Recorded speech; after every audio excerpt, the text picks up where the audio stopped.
right, everyone, and welcome back to the VHS podcast. And today we're talking about Back to the Future Part 2, which, when I was growing up, was my absolute favorite because of the alternate reality nonsense. I just realized I never put my notes into Discord, so back, say words for a minute. Gotta wing it. Back to the Future 2, a wonderful movie that is not as good as the first, but also not as good as the third movie, in my humble opinion, but still pretty fabulous. Yeah. Oh, poopy's still getting notes. I need to pick up more garbage. Okay, well, it's about Marty, right? He goes in the future to save his kids from becoming brats, but then there's this old guy who's trying to stop him, so he's all powerful. Quick notes, you know. Yeah. Then he gets the power, and the old man's like, bro, we're in the wrong timeline. We gotta go back to this timeline. I don't know. I think this is the best as I can wing it. Yeah. Then they go back in the timeline, but it's the poo-poo timeline, you know, because Marty still hasn't railed his mom to become his own dad. But, oh wait, I can't say that yet, can I? Was I supposed to save that when I don't remember poop? Yeah. Once again, in typical podcast fashion, it's a disaster because I forgot to put my notes in the chat. See, so hear me out. See, all he has to do is, instead of going back in time to stop her from getting that book, he goes further back in time to Biff's parents, becomes Biff's dad, right? He just becomes his dad. And then he can be his own bully, and he can bully himself to be better. I don't know. I'm just making garbage up at this point. Yeah, that's fine. Come on. One more overlay. Put that there. Pull up Discord. I don't got Discord started. Fucking damn it. Motherfucker. I've been sitting here 31 minutes, 57 seconds. Still ain't ready, dag-dabbit. I'm sorry. This better be cut out. I don't think I can show on-screen violence. Alright. I got it. Of course, I knew I was forgetting something, but I just couldn't remember what until we actually got here. I think, like, at the very start, Jennifer's recasting is strange to look at, like, with any movie when someone's recast, but it's not like she does a bad job. I think she does alright for, like, the 20 minutes she's in this movie. Because most of the movie, she's knocked out. Now, George McFly was also recast, but he has a minimal role. But I honestly never noticed until fairly recently. I heard, like, oh, there was a whole thing where, from what I understand, he wanted more money because, you know, reasons. And also didn't like how the end of the first movie is like, oh, they're happy in their marriage, so that translates to wealth. He didn't like that, and then proceeds to ask for more money. So they replaced him with another guy and just reused some footage where they could. So, yeah, I think maybe his role would have been different and otherwise. And now another detail I noticed, so once we get through the whole opening sequence and they land, it's by some, like, trash. You see all of these wrapped things. It's all these laser discs and CDs, and it's like, a kid in actual 2015 would never know what a laser disc was. Like, I didn't even know what it was, and I grew up in the 90s, but we never had the machine, so I never got exposed to it. I only heard about it much, much later. But yeah, even CDs are, like, barely exist anymore.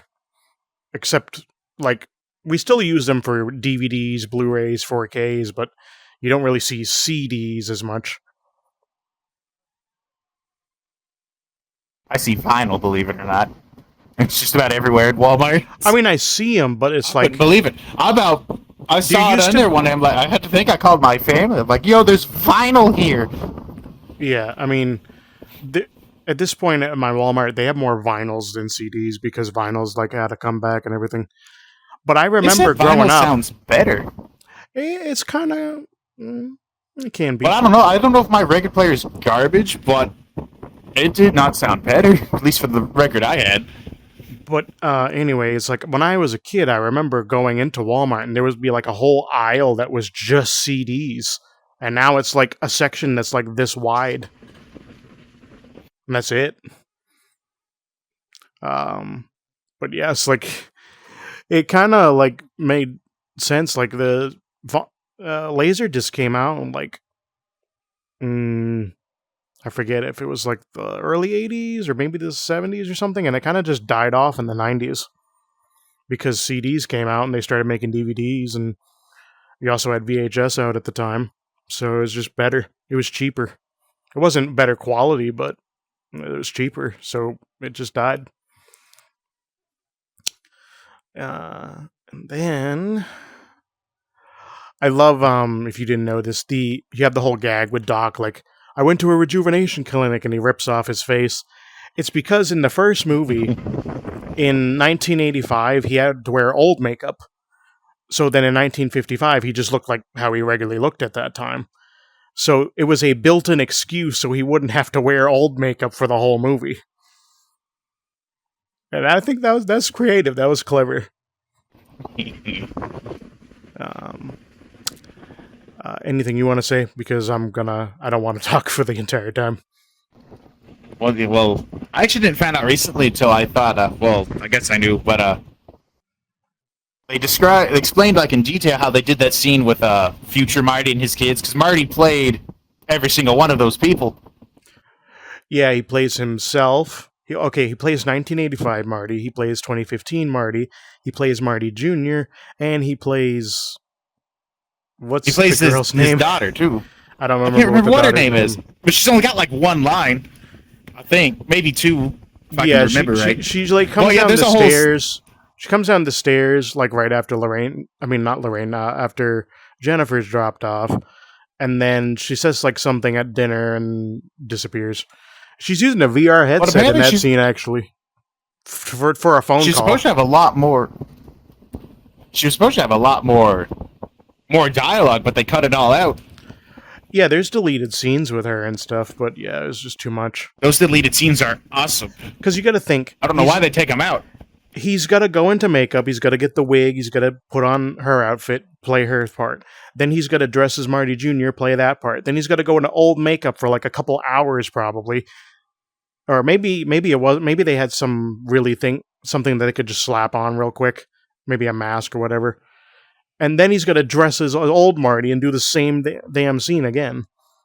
And he's like the whole time he's got to be talking over here to someone who's not there. I can't remember how they said it did it, but they had to have like the set.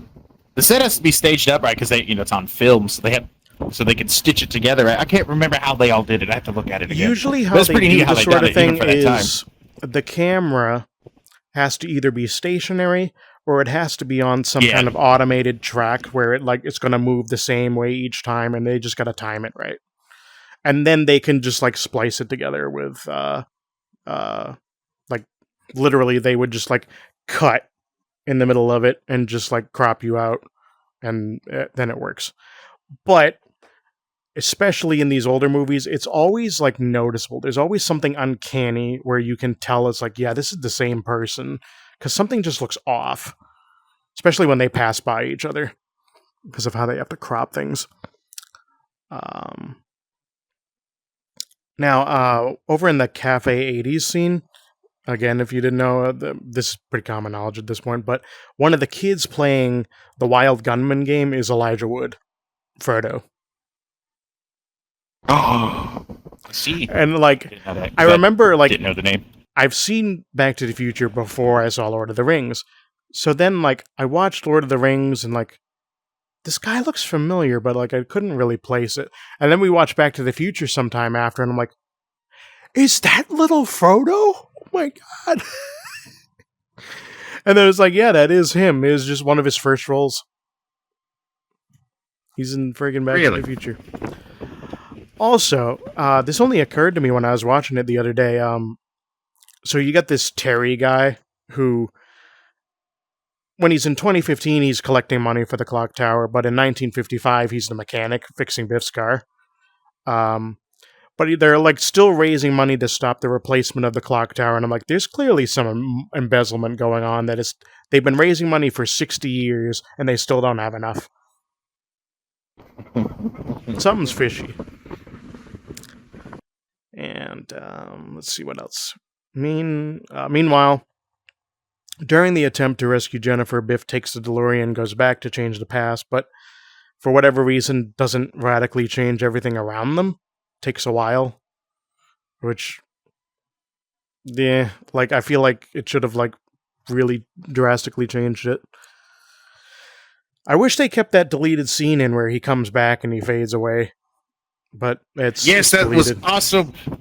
Yeah, it was. It was At least like gets them closer to what happens to old Biff. Because, like, it really ramped up, like, what did he do? What's happening? And instead of them just going back and everything seems perfectly fine for like 20 minutes until they realize, oh, everything has gone horribly wrong.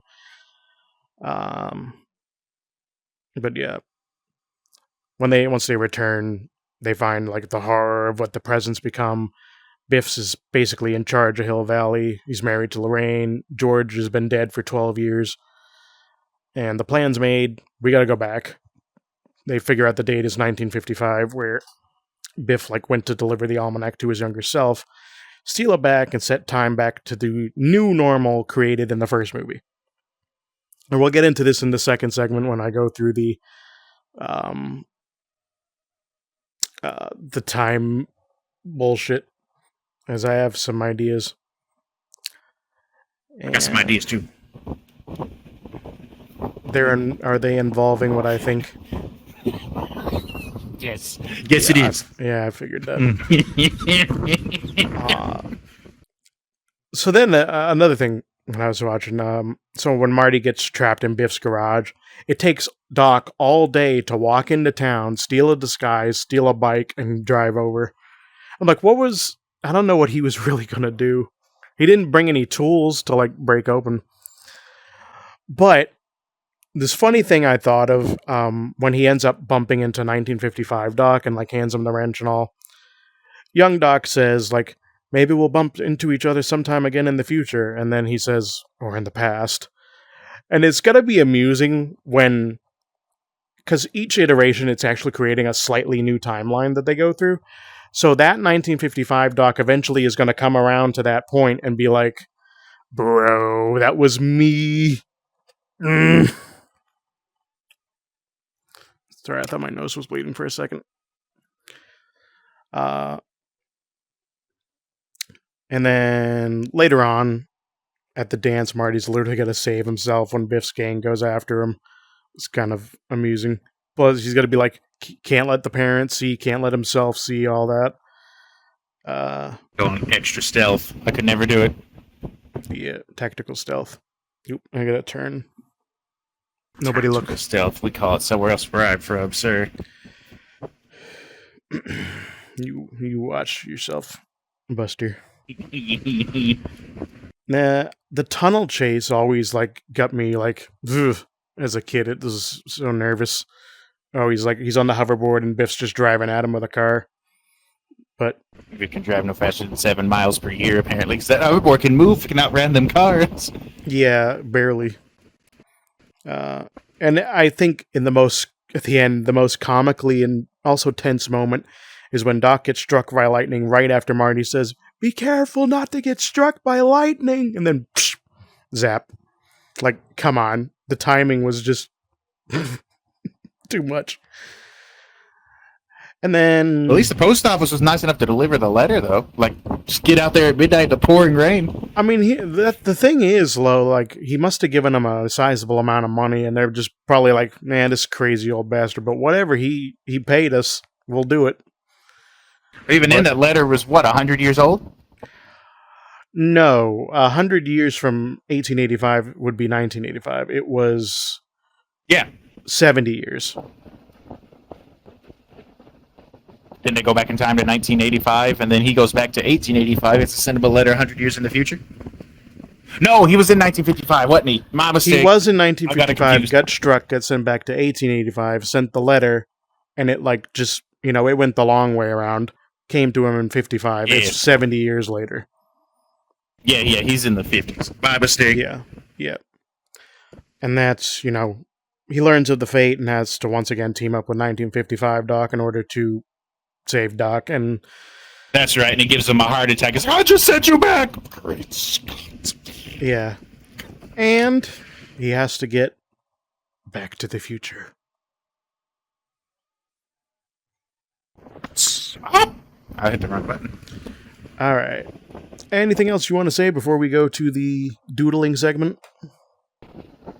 I don't think so. Alrighty.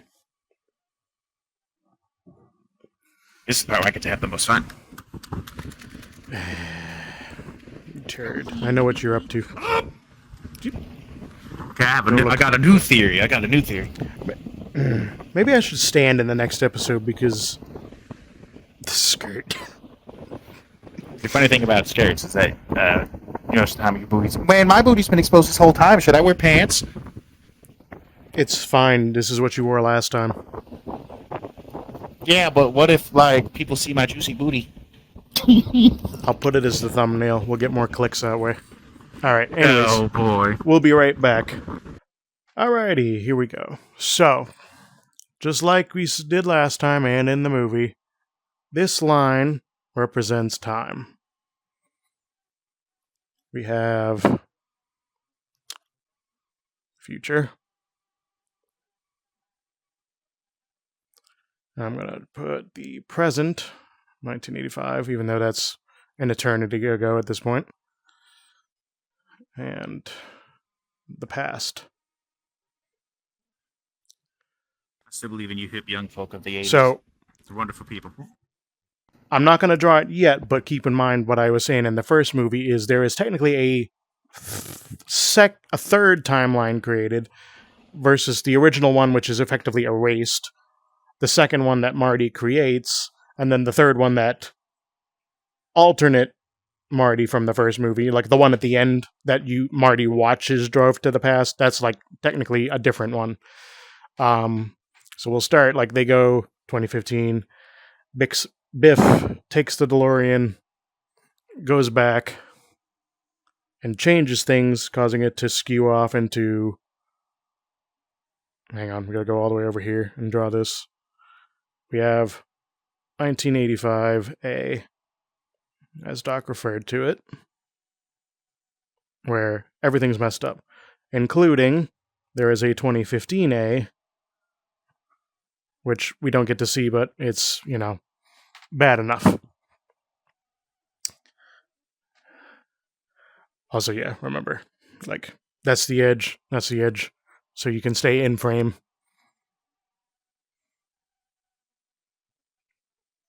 You just stick it in just like how you do at B Club, or you just like, you peek at the stupid thing. I don't want to get in the way of the line. Oh, hang on, this didn't draw right. Come on. I think you put it behind it, actually. Yeah, you did. It's behind it. So he went there, changed that. So then they're actually in 2015A in the future, but like they don't notice any changes, really. So then they go back and they come to here. Realize what's going on. They gotta go all the way back here to like just before it. And they ride it down to like a certain point. They gotta make sure that he's gonna go back to this point. So the car comes back to them so then they can actually continue things. Alright, now let's see. What I was saying before, how with the alternative Marty thing and all that, is like the Marty that we now see in this thing, like the one he sees on stage and whatever, is the alternative one, I would assume. Plus now that his timeline's slightly being changed, but nothing really... Once they set it back, and this is just, you know, erased, and it's set back to normal, the thing is, they're still gonna go, and this whole thing is gonna happen again in another, and it's just an endless loop. They're just it's stuck, keep continuously happening to them. Because otherwise, if... I probably should have planned this out a little bit more, but Time travel's complicated. yeah, I know it's a pain in the ass. But They're stuck in some kind of permanent while they limbo. fix it, that Marty that we see whatever go back, not okay. I need to. We're gonna call him Marty A. Because, well, actually no, Marty B because he's the alternate one that we see at the end of the first movie and in this one. I would assume that's in the past. He's gonna go through the whole system of he goes back to 1985 like the first movie, and then a day later, Doc's gonna take him to 2015, and the whole cycle just has to keep happening because otherwise, like there would be other paradoxes happening where things don't happen and so on. And then yeah, it's just a mess. They're just bouncing all over the place. Give me a minute to think. I think I had something more. I gotta look at this. What about the Marty C timeline when he becomes Biff's father and disciplines him better? Okay, so hear me out now. Oh my god. What if instead of going to 55, how old is Biff? 18 in the movie? He goes even further. Roughly. He goes back to 1938, right? Our boy Marty, he come up to here and he meets this woman named, I don't know what Biff's mom's name is. But what if he gives Biff the love and care he needs so that when 1955 comes, they can just stay on this timeline, except George won't be afraid of stuff, I guess. And yeah, Marty will become his own bully's adversary. And Marty can still exist. But no, yeah, Biff will now be George's like best bud. So instead of punching him at the car, instead of coming to punch him at the car, he just like opens door like, "Hey, bro, you doing good?" If he goes, let's say he did this, Marty would be able to watch himself grow up. But when he goes back in time, then what happens? Then his normal timeline continues, but I don't know what else happens. Well, I mean, then he's born, and he's just gonna go in a loop. But can he exist the same time period as his current self without the world exploding? I mean, think about it. If you went back, you're here, and you go back here, and you just stay off the grid, yeah. As long as you're not interfering with anything horribly, you should be okay. So here, he's Biff's dad. He's best friends in 1955. Biff is telling Marty that his best friend George got this girl, right, and he's going to be his best man in 1985. So that means Marty has to attend his wedding of his current dad, and therefore his grandson would be himself. No, I got that backwards. No, Godchild. Marty would become his own godfather. Exactly, yes, there you go.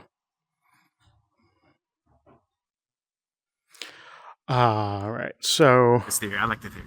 They should make another movie about that. They shouldn't. No, stop. None of that nonsense. Get into frame, you turd. I know you guys can't see it, but these two lines backs, this line here and this line here. I don't want to stand in front of the timeline. There's an empty spot right here and right here. I'll stand in this one, you stand in the other one. There you go. Now no one can see the little line I drew. It'll be all right. It'll be all right. This whole thing derailed Pope, I think. So it's just, other things like change, and you also got to think they create another different timeline slightly. Once they fix this, they actually don't go back to this one. This also gets erased. They actually end up creating the new timeline where it's, let's call it 1985B. Yeah. Because in this one, the Doc is dead. Well, not just that. Not just that. That's the first part that they create. They have that where, Biff had this thing very briefly, he's probably going to be considered crazy by everybody because at some point he's going to blab like, I had this book that told me all the sports statistics for the next 80 years or so, and no one's going to believe him. However, this timeline is immediately erased because Doc goes back to 1885 and creates a whole new timeline because of his events there, overwriting the original 1885 timeline that up until this point has been perfectly fine up until 55. So now we have, whoops, that didn't go on the thing. 1885. And then, yeah, it would be 1985 C, and so on. So it's like all these little changes are happening, but then they're going to go back into these previous points in these new timelines and slightly change things, and it's just an ever perpetuating cycle of little tiny things being changed here and there. So there's always a new timeline being created, and the previous one is getting just destroyed. So at this point, 1985Cs. They've killed the original 1985. They've killed the alternate one. They've killed this one that existed for like 5 seconds. And this isn't even the original. This one, the original is, I didn't even write on because we already covered that in the last one. This is the ABC. Let's just call this one 2 because I already used A and B and C. So, yeah, they've completely trashed all of these. And then, in the next movie, Marty's gonna go back and create yet another timeline because he saves Doc in that one. So then we get E. Wouldn't that be D? Oh no, that's 2. A, B, C. Oh, wait, no, D. I'm sorry, I'm stupid. All right, we changed the timeline where D is now after, or E is now after C. Yeah, D. 1985 D. I'll explain a little bit more of the 1885 thing because that one already has it built in like a couple different alternative timelines that are implied to have happened. The original events leading up to 55 and so on. But we'll get to that when we get to the third movie in a couple months, maybe. It might be a few weeks for us, but yeah.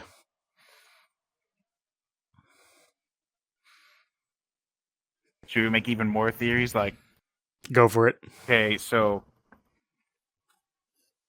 what if Marty goes back in time and steals the Doc's girl, right, and becomes... I don't know where I'm going with this now. Well, technically she originally He wouldn't do died, that. so he creates a whole new family instead of the one Doc creates. But what if he goes back to 1820 and becomes that woman's mother? I mean, father. I don't know. I'm just gonna... Then he can meet the Doc again and tell him, like, yo, I am the best wingman ever. Hang on one second. I gotta go over here. No matter what, he can always become somebody's father. Where is that thing? I left it like right here. Got it. Yeah! Can we talk about... No! And that ends the episode. Don't Yippee. forget to show the super secret Patreon exclusive sus drawing I drew. Hang on, let me move. $7.75, please. Here, let me pull it back. So, go ahead, go into frame and say your thing. Here we go. All right, here we go. How to draw Among Us, right? First, draw the number 19. Dagnabbit, that's an 11. Come over here. First, draw the number 19. Then, stitch it all together. Among Us. Give him some angry eyes. I hate you.